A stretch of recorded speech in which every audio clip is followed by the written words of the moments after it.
สองอันแน่ๆมันจะใกล้จับกันเพราะว่าอันไหนเขาแห้งค่ะนะอันไหนติดรอยค่ะมันนังโซค่ะนะเป่าโซด้วยก็เป็นหมีซ้ำ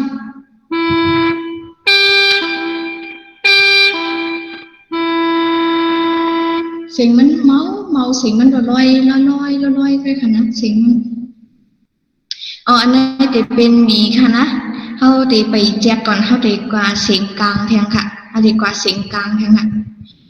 เพราะว่ามือเป่านั่นค่ะนะโกมต้องว่าเสียงมันเป็นจึงหรือมือพึกนั่นค่ะนะเขาเหมือนว่าอัดเสียงมันรีคอร์ดเสียงมันไว้ก็รีอยู่ค่ะนะก็เคยรีคอร์ดไว้จังไหนค่ะเสียงกลางอันนั้นค่ะนะเสียงกลางเขาดีกว่าโตค่ะนะโตในเนี่ยแต่เป็นเขาตีอึดมดค่ะนะอึดมดยาก็ตีปล่อยมือวันนั้นเขาปล่อยถึงดีในค่ะนะอันนี้เป็นชีค่ะนะมือในแต่ตีปล่อย3 นิ้วในค่ะจองไล่หันค่ะหันค่ะเขาใช้เสียงมาค่ะหันอยู่ค่ะเนาะเป็นโตค่ะโต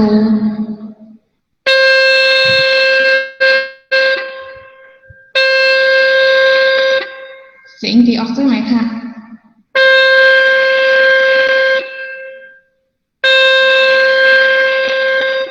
ค่ะได้เป่าจ้อมเหมือนดังเข้าตบมือค่ะนะโต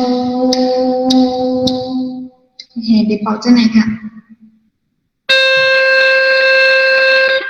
เป็นกำค่ะ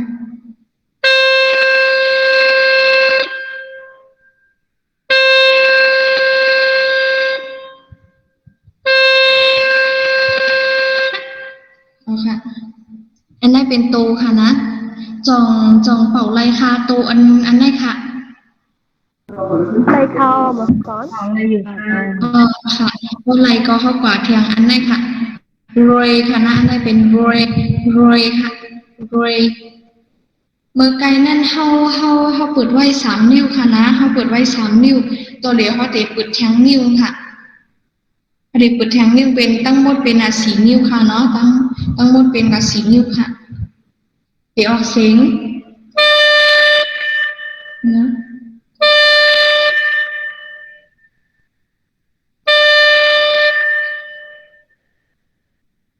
เป่า4 กำค่ะนะขึ้นกึดค่ะเนาะกึดกำนิ้ว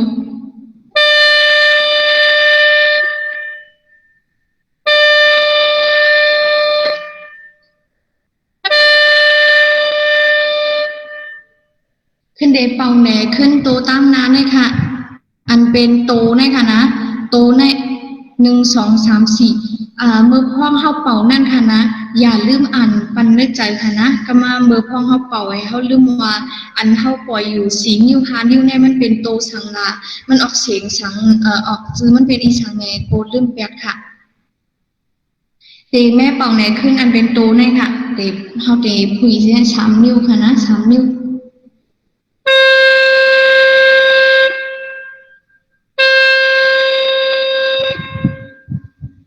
เป็นเตกว่าอันรวยนะคะ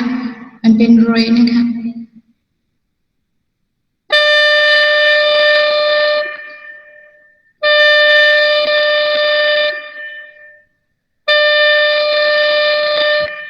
ค่ะเจ้าไหนคะเนาะเตกว่าแทงโตเงี้ยค่ะนะอันในห้องมี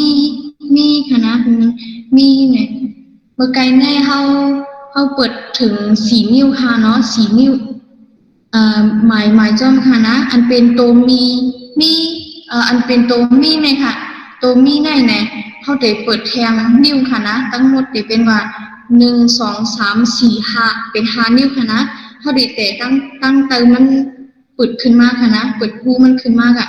ได้เป็นกว่า5 นิ้วแล้วค่ะเนาะ5 นิ้วอันเขาเปิดหูค่ะนะเปิดหูในตีมีกว่า5 นิ้วแล้วค่ะมีค่ะนะ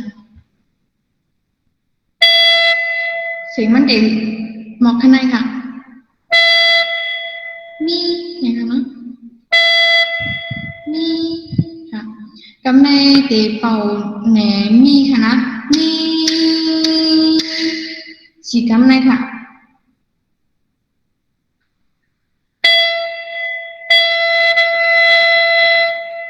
ไปเป่า ก่อนนั้นกำค่ะ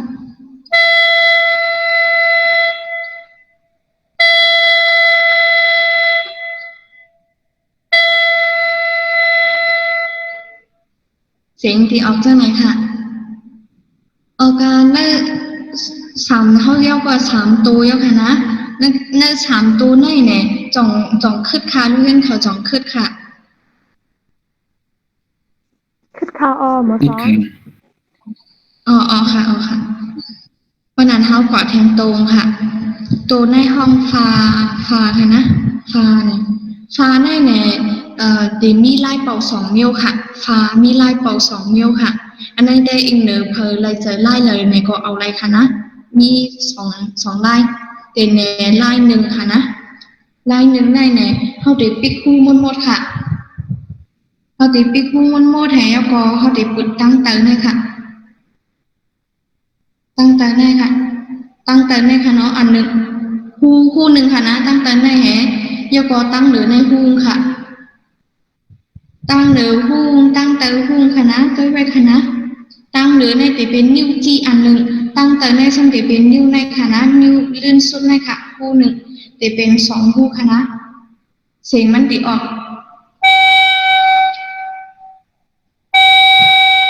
เสียงมันติเมาจะไหนก็ค่ะ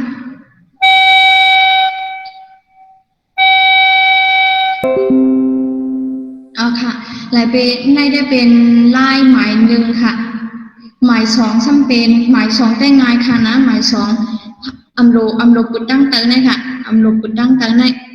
กุดตั้งเหลืออันเลียวก้อยค่ะกุดตั้งเหลืออันเลียวก้อยเจอในปิกมุมโมธนาตั้งหนังตั้งละปิกมุมโมแถแล้วก็เปิดไว้ตั้งหรือมิวจีในคู่หนึ่งก้อยค่ะจะเป็นเสียงมันเหมือนกันก้อยค่ะนะต้องเหมือนกัน เสียงมันเหมือนด้วยค่ะกำในเฮาพึกด้วยฟ้าสีกำค่ะเนาะฟ้าในค่ะนะแล้วก็ติดเป่าปีด้วยค่ะเนาะ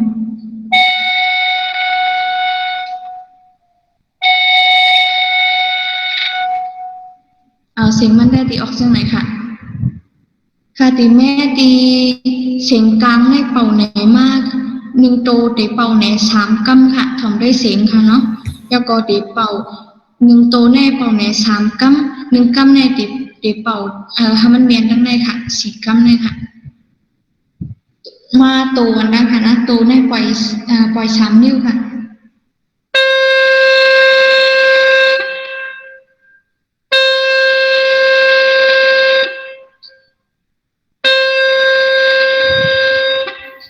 ดีมาเป่าเร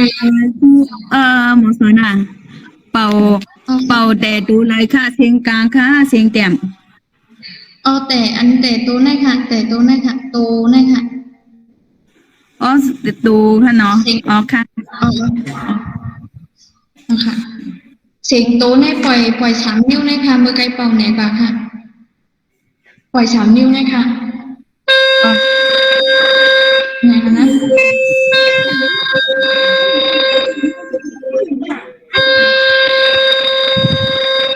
เอาค่ะยินดีออกนะนะคะฟังได้ดีกว่าเสียงเรค่ะเสียงเรนะคะนะเสียงเรเนี่ย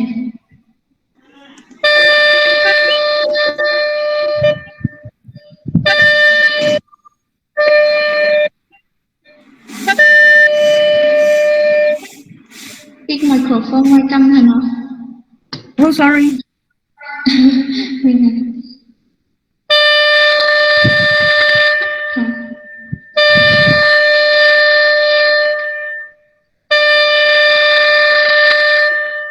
เสียงในเป็นเสียงเรค่ะเด็กก็ตัวหมายสามค่ะตัวหมายสามจะเป็นตัวมีค่ะเนาะมีเดปล่อย5 นิ้วมีในปล่อย5 นิ้วค่ะมีปล่อย5 นิ้วเดเป่า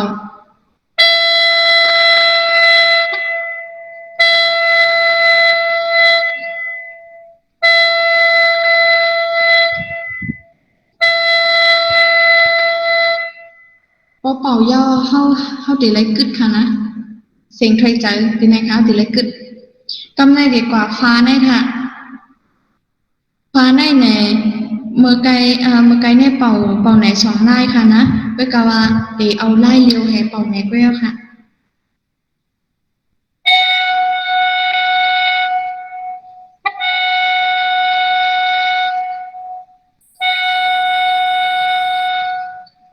ค่ะในจะเป็นสีโตในจะเป็นเนื้อเสียงกลางค่ะจ่องเป่าจ้องไรค่ะย่อก็จ่องคึดค่ะเนื้อเสียงกลางในค่ะย่อก็มีคอถามสังค่ะ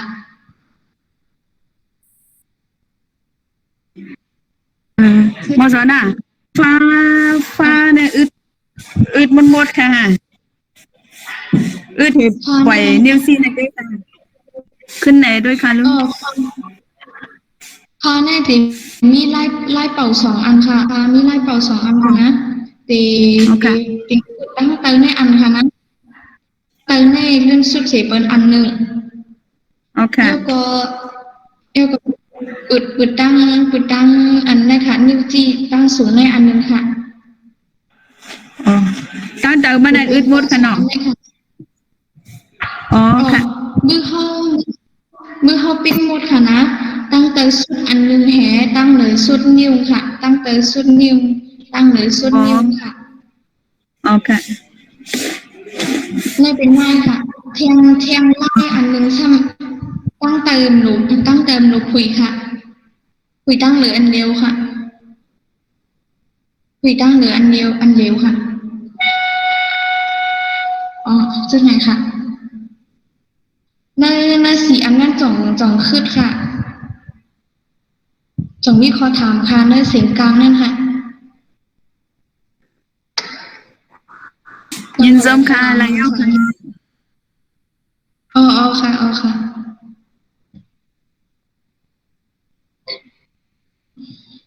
กำลังกว่าเสียงสูงค่ะเสียงสูงมันจะก่อโซค่ะนะโซไหนเมื่อไกลเนี่ยเฮาเปิดไว้หาฮู้ค่ะนะเฮาเปิดไว้หาฮู้ยาวเนี่ยบอกในเฮาก็ขึ้นทางฮู้ค่ะทั้งหมดจะเป็นกว่า6ฮู้ค่ะนะ1 2 3 4 5 6จะเป็น6ฮู้ค่ะมันบอกว่าในจะเลยปลดหมดค่ะจะเลยปลดหมดค่ะนะยาก็มือพองเฮาเปิดนั่นค่ะมือเฮาในหนาเฮามันต้องดีอยู่มันค่ะมือเฮามันต้องดีอยู่จังไหนเนี่ยไหนมันดังว่ามือเฮาอัน3อยู่ในค่ะนะมันสิไหลปิกไว้ที่ไหนยาก็เพราะว่ามันเปิดก็มันสิไหลอยู่ไว้ที่ไหนค่ะอย่าไปมันดังว่ามันกำเฮาที่มีค่ะนะเพราะว่าเปิดหมดไหนเฮาสิมากำไว้ที่เร็วค่ะอันแน่แม่นค่ะจังไหนแม่นค่ะเนาะมันอยู่ตีละก็ค่ะมันก็อยู่ตีนั่นค่ะมือ3นิ้วในมันปิกไว้ตั้งแต่พอเขาปิดมากค่ะมันอยู่ไว้ตีในก็ค่ะอย่าไปให้มันขึ้นมาตั้งเลยค่ะนะอยู่ไว้ตีในก็ค่ะมือ2นิ้วในก็3นิ้วในก็อยู่ไว้ตีในก็ค่ะมันปีนตกเก่านะเพราะว่าเขาเป่าไหนเขาเดี๋ยวเอาโซ่เขาทิ้งไว้ค่ะเสียงมันสูงขึ้นแล้วค่ะเสียงมันสูงค่ะนะเนี่ยมือเฮาอย่าปันมันคายค่ะนะมืออยู่ติดเก่าค่ะเพราะว่าเฮาคายเนี่ยมือพ่องเฮาติเป่าลงมานั่นเนี่ยเฮาติเลยหาหูมันค่ะความไหนเฮามันอยู่ไว้ตีเหลวค่ะนะโซ่ค่ะนะ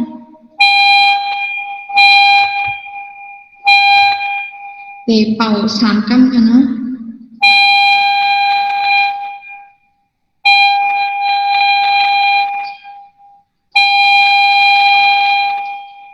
อันนี้เตะห้องโซ่ค่ะ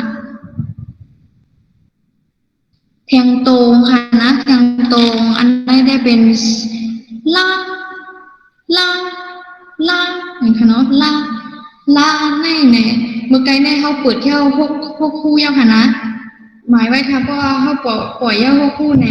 ล่าอันเป็นล่าในค่ะนะล่าสูงในค่ะตั้งหลังก็ปุดค่ะตั้งหลังก็ปุดค่ะตั้งหลังก็ปุดค่ะนะมือเขาตั้งร้านก็ปุดค่ะตั้งร้านก็ปุดตั้งหลังก็ปุดจะเป็นจังไหนคะนะตั้งหลังปุดยอก็ก้อยการมืออันทิ้งไว้ปีได้แต่มีนิ้วก้อย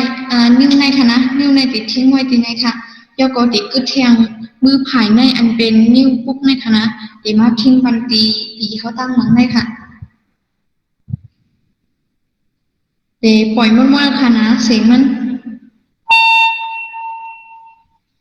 นสูงขึ้นเพียงค่ะอันนั้นห้องอันล่านะคะนะเดเป่าใน3 กัมค่ะ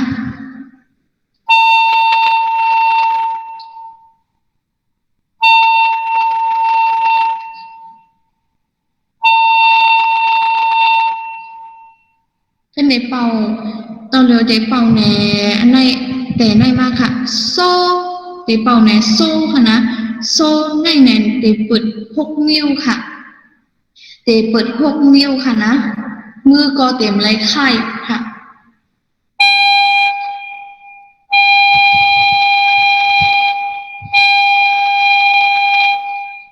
บอกในขึ้นเดี๋ยวก่อนล่างเสียงสูงได้ค่ะเดี๋ยวก่อนเสียงสูงได้ค่ะนะตั้งเสียงสูงได้เนี่ยตั้งหน้าตั้งหลังเปิดค่ะนะเสียงสูงล่าง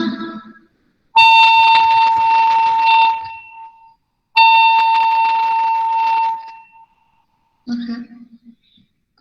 ในเสียงสูงอันเป็นโซ่ล่าง2 ตัวในแหน่จ่องจ้อมไรค่ะจ่องขึ้นค่ะคืออยู่ค่ะอะไรอยู่ค่ะ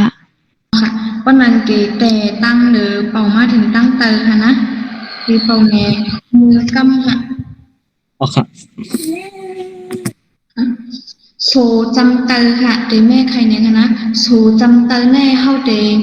ปิดมดค่ะนะมือเฮาเดอึดงูมันมดค่ะแล้วก็เขาเดใส่ลมแห่เป่าเองค่ะก็กายอย่าแห้งแล้วก็อย่าลอยค่ะนะอย่าลอยแล้วก็อย่าแห้งค่ะปรุงมันนั่นค่ะนะ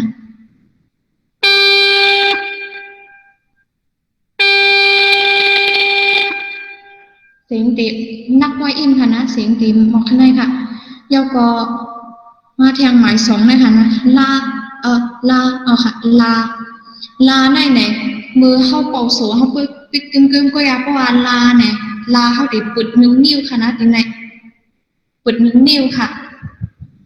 แล้วก็เพราะว่าเข้ามือเข้ายกมาเนี่ยอันนี้อย่าไปยกจ้อมค่ะทิ้งไว้ค่ะทิ้งไว้เสียงมันดีออก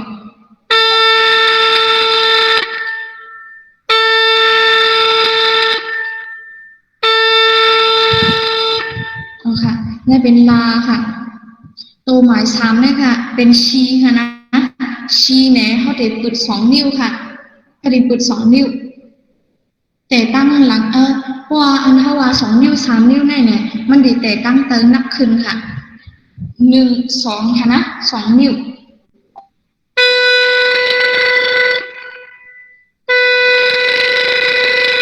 จะเป็นเจ้าไหนค่ะแล้วก็มี3 จำเตอเนี่ยค่ะเดี๋ยวปิดมดค่ะนะปิดมดแล้วก็เดี๋ยวเหมือนเฮาเป่าเฮียงอันนี้แต่เป่าเฮียงจะเป่ากลางผมจะเฮาตีเป่าเหมือนว่าเฮาเหมือนเฮาเคยจะออกค่ะนะเหมือนเฮาเพื่อค่ะเนี่ยเฮาตีเอาเสียงลมเฮาลอยๆกันนั่นเลยค่ะลีลาเป่าปันนั่นน่ะจังไหนเลยค่ะนะเสียงมันดีออกจังไหนค่ะโตในซ้ำเด็บเปิดเสียงออกโตหรือเปิด3 นิ้วค่ะเปิด3 นิ้วเสียงดีออกนะคะแล้วก็โรยนะคะโรยนะคะนะโรยในเด็บเปิด4 นิ้วค่ะ1 2 3 4นะคะนะ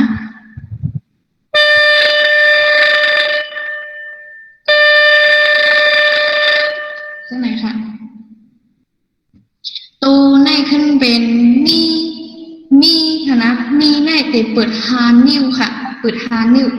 1 2 3 4 5ค่ะนะแล้วก็มืออันเหลือในเด็ดทิ้งไว้ตีเก่าค่ะมืออันเปิดไว้ตั้ง3 นิ้วก็อยู่ไว้ตีเก่าอันขึ้นอันลงค่ะนะอยู่ไว้ตีเก่าจะเป็นเสียงจังไหนค่ะตัวหมาย4ค่ะแต่เป็นฟ้าค่ะนะฟ้าในเนี่ยเดี๋ยวมีลายเป่า2 อันค่ะในลายเป่า2 อันในเนี่ยอันนึงได้แต่เป็นเท่าเดี๋ยวปิด ผู้ตั้งเตอสุดและผู้ตั้งหรือสุดค่ะ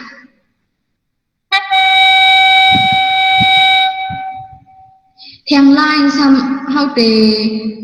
ผุยตั้งแต่ได้ค่ะนะ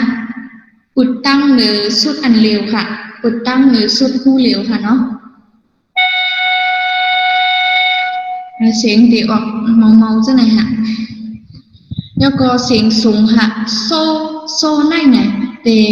ตั้งนาตั้งหกคู่ยาวค่ะนะเตปุดตั้งนาตั้งหกคู่ก็อย่าตั้งหลังเนี่ยตึกปีกอยู่ค่ะนะตั้งหลังตึกปีกอยู่เตออกเสียงเตออกสูงมากแน่ค่ะแล้วก็อันไหนเตออกเสียงล่าเนี่ยค่ะนะตั้งนาก็ผุยมดตั้งหลังก็ผุยค่ะนะด้วยการมือเขาก็อยู่ดีเก่าทิ้งเหมือนเก่าค่ะ